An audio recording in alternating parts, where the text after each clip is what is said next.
And that system is the concept of a data warehouse.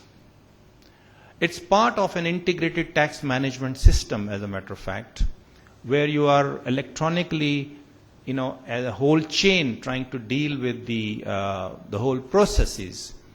And this data warehouse concept is getting the third-party information from all different potential economic sources with you as tax authorities. And as a matter of fact, even our almost neighbors like Turkey has already successfully implemented this, where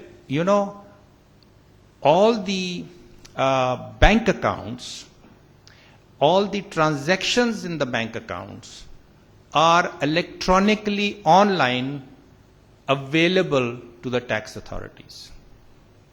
So, with the cash society and the undocumented society, you are able to now have direct access to whatever is actually happening in the economy, which at the moment you don't have, and that's a huge handicap that you have.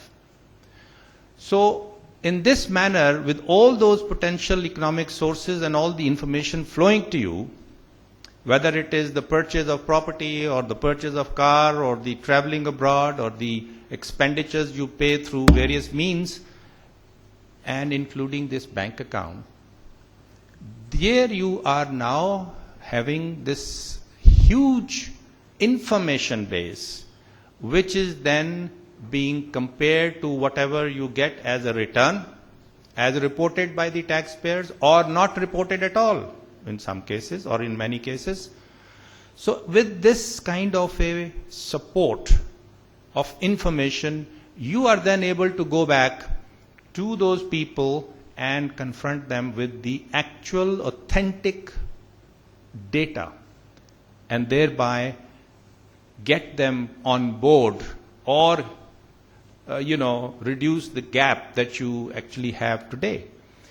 Now, these are some of those technological help, I would say, which is available, which can be implemented, but of course, the problem remains that whether you are now going to be allowed to go through with it. And that is now the problem that you will face.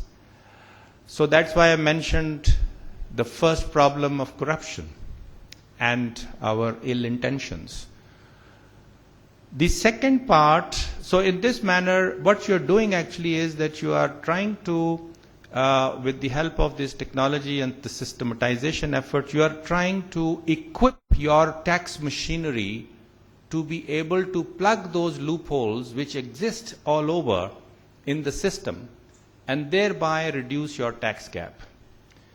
But the second point and the second area is the problem of tax policy and the inequity in the tax policy.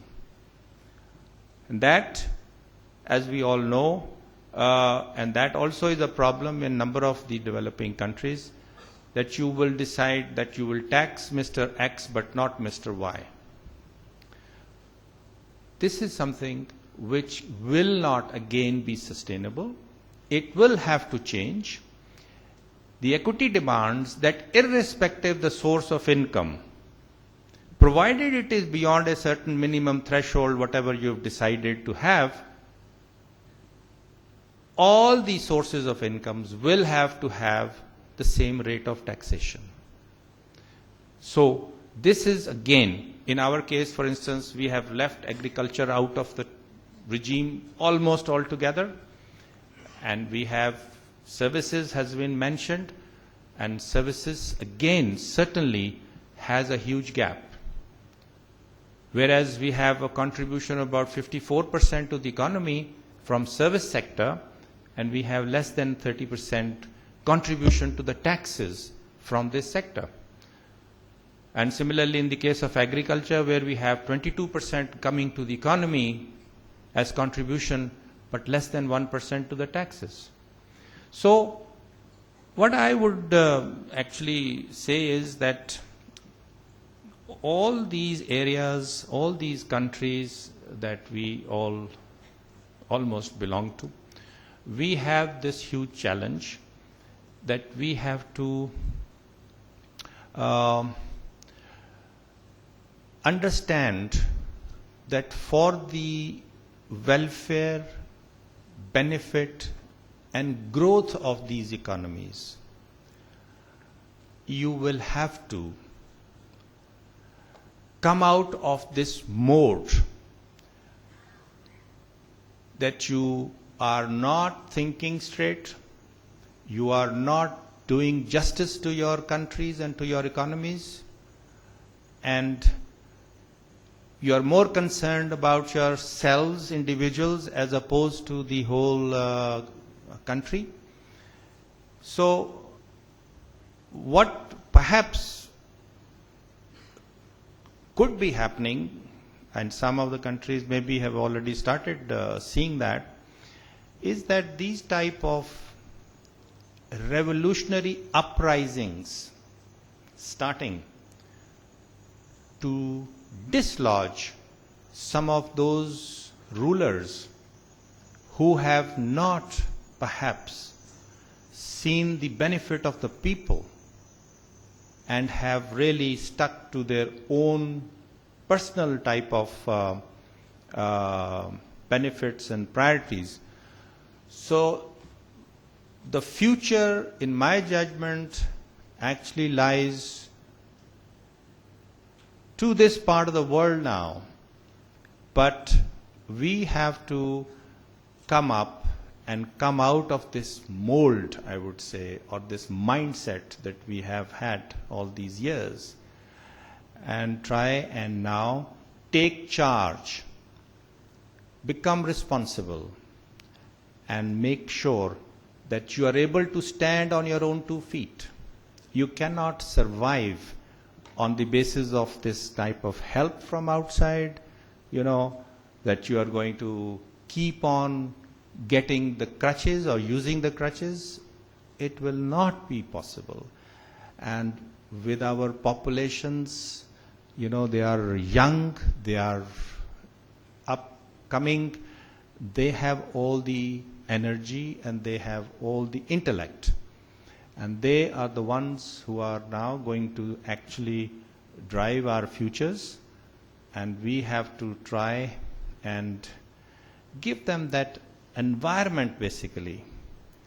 Education, as we've heard this morning, all the day, is something that is really the key. And that is the knowledge that you have got to really bring in so that you are able to really get them to use it intellectually, so that the societies are developed and the economies are developed and the countries have a brighter future. So, with these words, I would like to thank our 2 worthy speakers who have enlightened us with their experiences, and for your patience in this session. Thank you.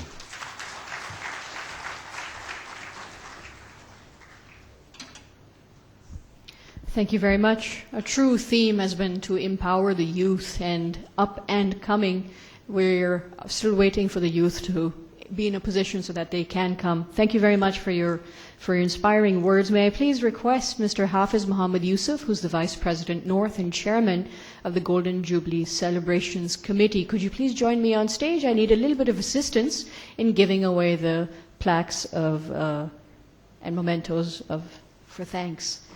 May I please request my first speaker, Syed Masood Ali Naqvi, to accept a small token of our appreciation. Please give him a very, very big round of applause.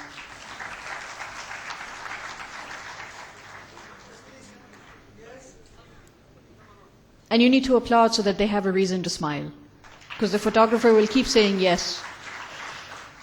May I please request Syed Muhammad Shabarzadi to come and accept a token of our gratitude.